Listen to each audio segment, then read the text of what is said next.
रहे हैं संख्याओं पर आधारित प्रश्नों के चैप्टर का दूसरा पार्ट। आज दूसरा पार्ट देखेंगे। पहला पार्ट आप लोग देख चुके हैं जिसमें 1 से 17 तक के सभी क्वेश्चनों को हमने देखा है। आज क्वेश्चन नंबर 18 से उठाएंगे और लगातार करते जाएंगे। चलिए भाई देखते हैं आज का पहला क्वेश्चन जो होगा क्वेश्चन नंबर 18। क्वेश्चन नंबर 18 क्या कह रहा है भाई, देखते हैं। 5 क्रमबद्ध, क्रमबद्ध का मतलब होता है लगातार। 5 क्रमबद्ध विषम संख्याओं का योग 235 है। इनमें से बीच वाली संख्या कौन सी है? देखिए भाई 1, 2, 3, 4 और 5। 5 क्रमबद्ध मतलब 5 लगातार विषम संख्याओं का योग 235 दिया है और बीच की संख्या निकालनी। तो औसत का चैप्टर आप पढ़ चुके हैं। अगर विषम संख्याएं दी गई हैं, गिनती में विषम संख्याएं दी गई हैं और योग दिया गया है तो आप उनका औसत निकाल दो और जैसे ही औसत निकालोगे वो बीच वाली संख्या आ जाएगी आपकी, वो ही आपका आंसर भी बनेगा इस वाले क्वेश्चन में। तो कैसे भाई, 235 योग है। 235 योग कितने का है? 235 योग है 5 संख्याओं का। तो औसत कितना बनेगा भाई? 235 बटे 5। तो 5 चौक 20 और 5 सते 35। बीच वाली संख्या जो आ जाएगी वो कितनी आएगी? 47।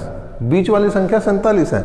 अगर सपोज करो आपसे पहली संख्या पूछी जाए इससे तो 2 घटा दो, इससे भी पहली पूछी जाए 2 और घटा दो, इससे आगे जाना तो 2 बढ़ा दो और आगे जाना 2 और बढ़ा दो। तो हमने इस तरह से 5 की 5 संख्याएं याद कर दी, जबकि आपको केवल बीच वाली संख्या चाहिए। वो कितनी है भाई?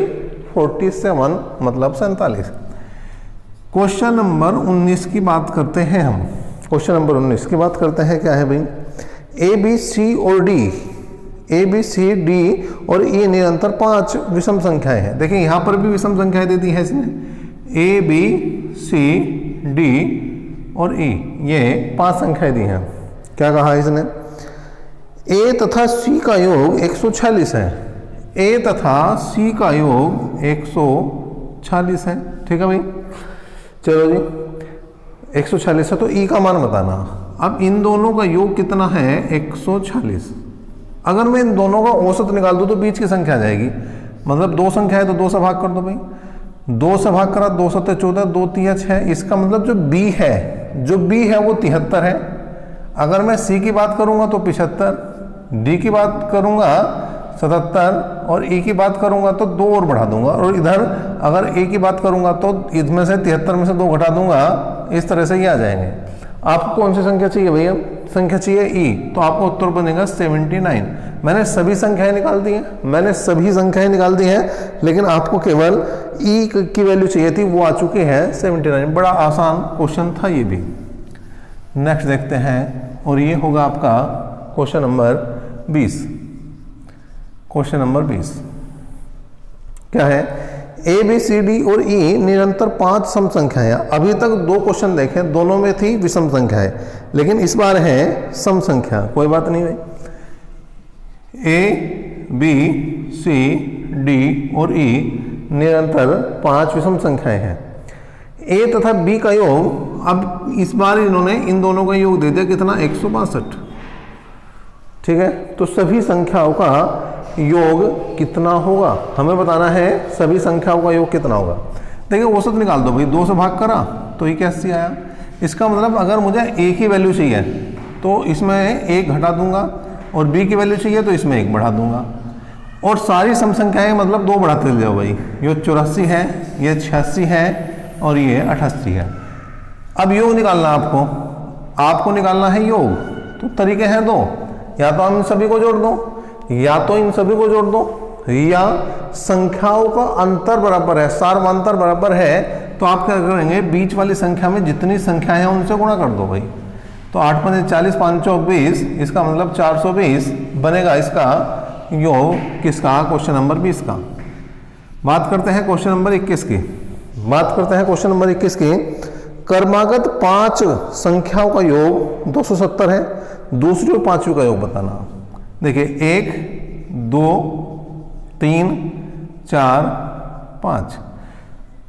क्रमागत 5 संख्याओं का योग दिया है इस बार 270 है। दूसरी और पांचवी का योग बताना है।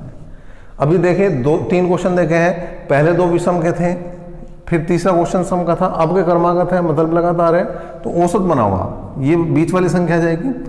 5 पंजे 25, 5 संख्या है, 5 से भाग कर देंगे 270 को, 5 पंजे 25 बचेंगे 2, 5 चौक 20, इसका मतलब अभी यह है 54। अगर पहली संख्या चाहिए क्रमागत है लगातार है मतलब एक एक घटा दो, और अगर बाद की संख्या चाहिए तो एक एक बढ़ा दो, ठीक है भाई।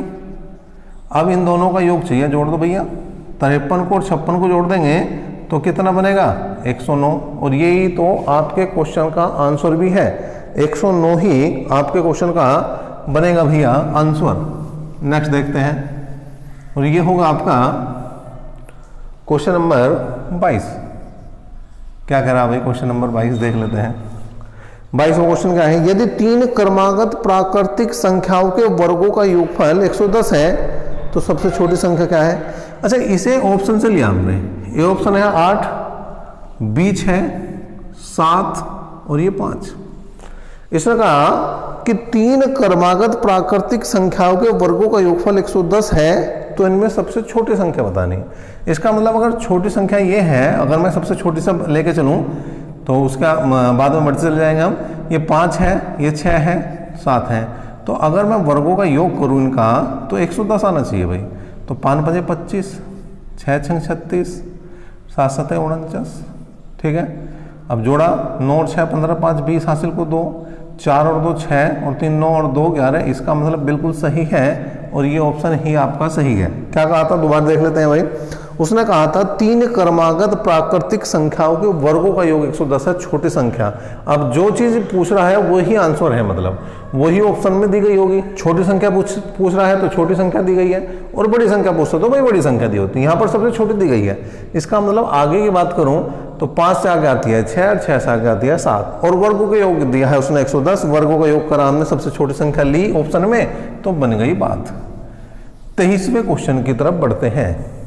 यह है क्वेश्चन नंबर 23। क्या है भाई 23वां, 2 पूर्ण संख्याओं का गुणनफल 37 है, इन संख्याओं के अंतर का वर्गमूल क्या होगा। ठीक है, अब 37 के टुकड़े बताओ भाई, फैक्टर क्या हो सकते हैं।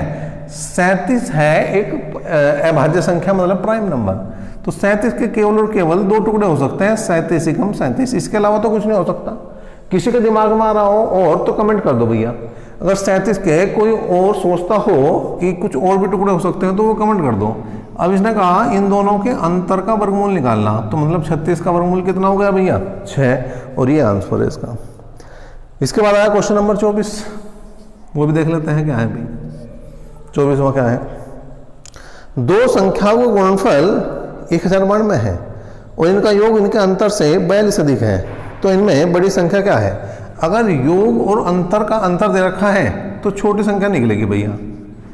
छोटी संख्या जो भी कम या ज्यादा दे रखा है उसको भाग कर दो आप, ठीक है जी।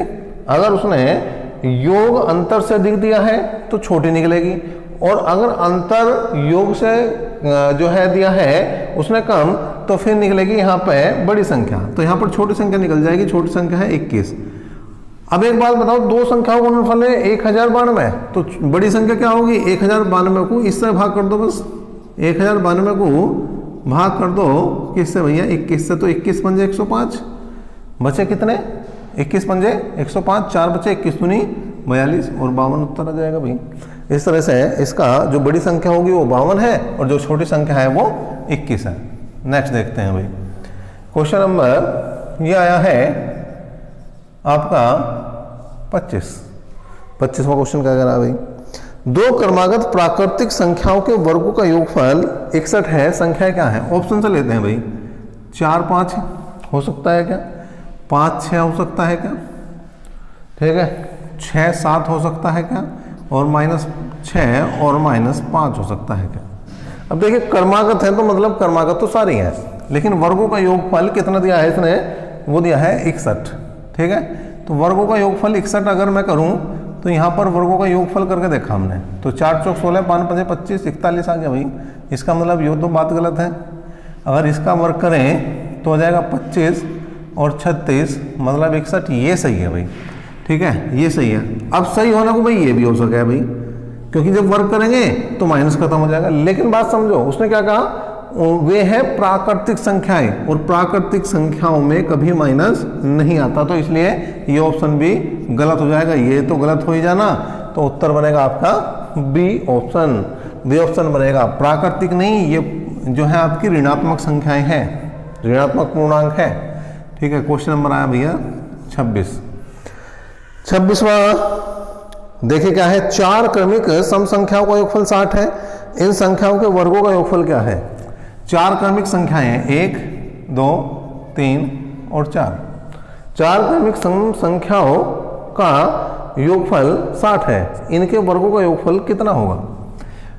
यहां पे क्या दिया इसने, योगफल 60 दिया। इसका मतलब अगर मैं औसत निकाल दूं तो इसे 60 को भाग कर दूंगा मैं किससे, 4 से, तो 15 आ जाएगा। इसका मतलब इससे पहली संख्या होगी भैया 14 और बाद वाली संख्या होगी 16। ठीक है, यो था औसत। अगर सम है तो 2 बढ़ाना, विषम होता तो भी 2 बढ़ाते, क्रमागत होता तो 1 बढ़ाते।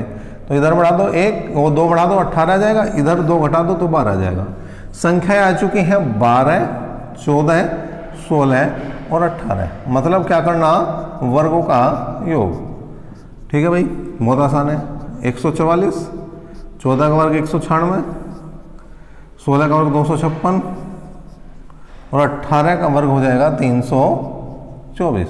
कुल मिलाकर बन जाएगा ये 920। और 920 आपके किसी ऑप्शन में है, बिल्कुल है डी ऑप्शन में, और डी ऑप्शन इसका सही चला जाएगा भाई। ठीक है, इसके बाद आया क्वेश्चन नंबर 27। और देखिए 27वां क्वेश्चन 26वें क्वेश्चन का ही भैया है, और भाई का आंसर आपको देना पड़ेगा इस क्वेश्चन का। चार क्रमिक सम संख्याओं का योगफल 156 है। ठीक है, 1 2 3 और 4। 156 का मतलब को 4 से भाग करो, 4 × 12 4 9 36। ठीक है, और इन संख्याओं के वर्गों का योग निकालना। फिर वही बात है, एक कम कर दो तो ये 38 आ जाएगा, 1 बढ़ा दो ये 40 आ जाएगा, 2 बढ़ा दो 42, 2 घटा दो 36। अब आपको क्या करना है, केवल 36 का वर्ग, 38 का वर्ग, 40 का वर्ग और 42 के वर्ग करके और इन्हें जोड़ना है, और जोड़ के मुझे यहाँ पर आंसर करना है कमेंट बॉक्स में नीचे आपको आंसर देना है। चलिए नेक्स्ट देखते हैं क्वेश्चन नंबर 28। 28वां क्वेश्चन देख लेते हैं भाई क्या है। ये है क्वेश्चन नंबर 28। क्या कह रहा भाई, उसने कहा दो उत्तरोत्तर का मतलब भी लगातार है। उत्तरोत्तर संख्याओं का गुणनफल कितना है, 9506 है। तो इन दोनों में छोटी संख्या क्या है, ऑप्शन से ले लो भाई। छोटी संख्या क्या है भाई, 96 हो सकती है क्या, 97 या 98।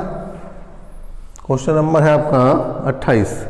28 में 96, 97, 98, 99 या इनमें से कोई नहीं। कौन सा आंसर बन सकता है। क्या क्वेश्चन था, दो उत्तरोत्तर संख्याओं का गुणनफल 9506 है। मतलब अगर ये छोटी संख्या पूछ रहा है तो आंसर सारे छोटी संख्याओं के हैं। अगर बड़ी चाहिए तो 97 होनी चाहिए, बड़ी चाहिए तो 98 होनी चाहिए, बड़ी चाहिए तो 99 होनी चाहिए, और बड़ी चाहिए तो 100 होनी चाहिए। ठीक है, और इनमें से कोई नहीं है तो फिर इनमें से कोई नहीं है। अब देखो 7 छंग 42, अगर मैं इन दोनों संख्याओं को सही मान लूँ तो 7 छंग 42 लास्ट में 2 आना चाहिए। नहीं भाई, ये तो गलत है। 7 8 56, हाँ ये बन सकता है। ठीक है, और 9 8 72 लास्ट में 2 आ गया, ये गलत है। और जब इसकी गुणा करेंगे 0 आ जाएगा, ये भी गलत है। इसका मतलब इसका ये आंसर सही हो जाएगा। ठीक है, और अगर बिल्कुल कंफर्म करना तो आप गुणा भी करके देख सकते हो इन दोनों की, केवल आप इनको ही गुणा कर लो और किसी की जरूरत नहीं है। 8 7 56 का 6 का हासिल को 5, 9 8 72 और 9 7 63। ठीक है जी, 5 और 5 10, 7 दूनी 14, मतलब 0 हासिल जाएगा 14, और यहाँ पर 9 में 81 और जोड़ देंगे तो ये आ जाएगा 95। बिल्कुल सही है। तो इस तरह से आपका ये क्वेश्चन नंबर 28 का जो आंसर है वो बी ऑप्शन सही जाएगा। नेक्स्ट है क्वेश्चन नंबर 29। 29वां क्वेश्चन है भाई, दो सतत सम संख्याओं का गुणनफल कितना है, 6888 है। और सतत का मतलब वही लगातार है, सम संख्याएं, इस बार 2 का अंतर लेना। ठीक है, और ये आपके सामने फिर वही 4 या 5 ऑप्शन दिए गए हैं भाई। ठीक है जी, क्या है इस बार है इन दोनों में बड़ी संख्या। इस बार भी बड़ी संख्या है, ये 78 है, 80 है, ठीक है भाई, 86 है, ठीक है, और इसके बाद है 90 और इसके बाद है इनमें से कोई नहीं। अब ये बड़ी है तो छोटी मतलब लगातार की बात है, और यहाँ पर सम संख्याओं की बात है, इसका मतलब ये 76 रही होगी, ये रही होगी 78, ये रही होगी 84 और ये रही होगी 88। इसका हम बाद में देखेंगे। देखो भाई 8 छंग 48, ये हो सकती है 1%, लेकिन हो कैसे सकती है बताओ। अगर मैं 80 की 80 में ही गुणा कर दूं तो 8 × 8 = 6400 आता है, ठीक है जी। मतलब 80 का वर्ग भी इससे छोटा है, तो इनकी जो भी गुणा होगी वो छोटी नहीं होने की, बिल्कुल छोटी होगी। इसका मतलब 6888 तो कभी भी नहीं आने का। तो ये क्वेश्चन तो गया। इसकी मल्टीप्लाई करूंगा लास्ट में 0 आएगा, गलत है भाई। 6 चौक 24, लास्ट में 4 आ रहा, ये भी गलत है। इसकी मल्टीप्लाई करूंगा, ये भी गलत है भाई, 0 आएगा। तो इसका मतलब ई ऑप्शन इसका सही और परफेक्ट आंसर होगा, ई ऑप्शन इसका सही है, ठीक है भाई। नेक्स्ट देखते हैं, क्वेश्चन नंबर आपका आ चुका है 30वां। क्वेश्चन नंबर 30 की बात कर रहे हैं। क्या है भाई, 2 धन पूर्णांकों का अंतर 3 है और इनके वर्गों का अंतर 33 है, ये पूर्णांक क्या है। 2 धन पूर्णांकों का अंतर, धन पूर्णांक की बात कर रहा है, 5 8 है या 6 9 है या 7 4 है या इनमें से कोई नहीं है। अब उसने कहा 2 धन पूर्णांकों का अंतर, अंतर का मतलब छोटी संख्या पहले हो, बड़ी कोई अंतर नहीं, 3 है तो 3 इसका भी है, 3 इसका भी, 3 इसका भी, कोई दिक्कत नहीं है। लेकिन इनके वर्गों का अंतर अगर वर्ग करके मैं घटाऊं तो यह जाएगा 25, डिफरेंस 64, मतलब 14 में से 5 जाएंगे 9 बचेंगे, 5 में से 2 जाएंगे 3, 39। इसका मतलब गलत है। तो हमें क्या लाना है, हमारा आना चाहिए 33, ठीक है। इसका मतलब इसका भी देख लो भाई, तो आ गया 36, ये आ गया 81, मतलब आना कितना है 33। तो 11 में से 6 गए 5, यहीं छोड़ सकते हो क्योंकि लास्ट में है, 33 में 3 आता है, यहाँ 5 आ रहा, फिर भी घटा लो भैया। 7 में से 3 गए 4, 45, ये भी गलत है।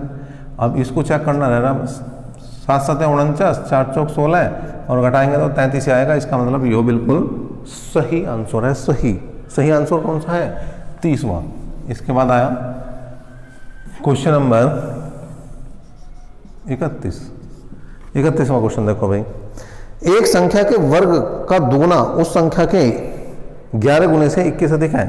एक संख्या के वर्ग का दुगुना उस संख्या के 11 गुने से 21 अधिक है, ये समीकरण बन गई भैया। तो संख्या बतानी, देखो भाई 2x² - 11x - 21 बराबर 0। तो 21 दूनी 42, 42 कैसे टुकड़े करने हैं मुझे, 21 दूनी 42, 42 कैसे टुकड़े करने हैं जिनका अंतर 11 हो, क्योंकि माइनस से तो अंतर देखा जाएगा। तो हो गया भाई 14 × 42, ठीक है भाई। 14 में से 3 जाएंगे 11 बचेंगे, बिल्कुल सही है। इसका मतलब 2x कॉमन लेंगे तो x - 7 बचेगा, 3 कॉमन लेंगे x - 7 बचेगा बराबर 0। तो x - 7 और यहाँ पर आया 2x + 3 बराबर 0। तो x की वैल्यू भाई 7 है और 2x + 3 बराबर 0। इसका मतलब x का मान -3/2 है। तो 2 वैल्यू आ जाएंगे x के, 7 और -3/2। तो आज हमने ये देखे क्वेश्चन नंबर 31 तक के। आगे क्वेश्चनों को देखने के लिए पहले यहाँ तक के क्वेश्चन करें, और जो मैंने एक क्वेश्चन आपके लिए छोड़ा है उस क्वेश्चन का आंसर कमेंट बॉक्स में कमेंट बिल्कुल करें। क्वेश्चन नंबर दिया था मैंने कोई, एक क्वेश्चन आपके लिए आज आंसर के तौर पर छोड़ा है और वो क्वेश्चन था आपका 27वां। क्वेश्चन नंबर 27 का आंसर कमेंट करने के लिए मैंने पूछा है, तो आप उसका आंसर जरूर दें, क्योंकि केवल कैलकुलेशन छोड़ी है और कुछ नहीं छोड़ा। और अगर इतना भी नहीं कर सकते तो फिर मेरा पढ़ाना बेकार और तुम्हारा पढ़ना बेकार। तो अभी तक के लिए इतना ही, नेक्स्ट क्लास तक के लिए धन्यवाद।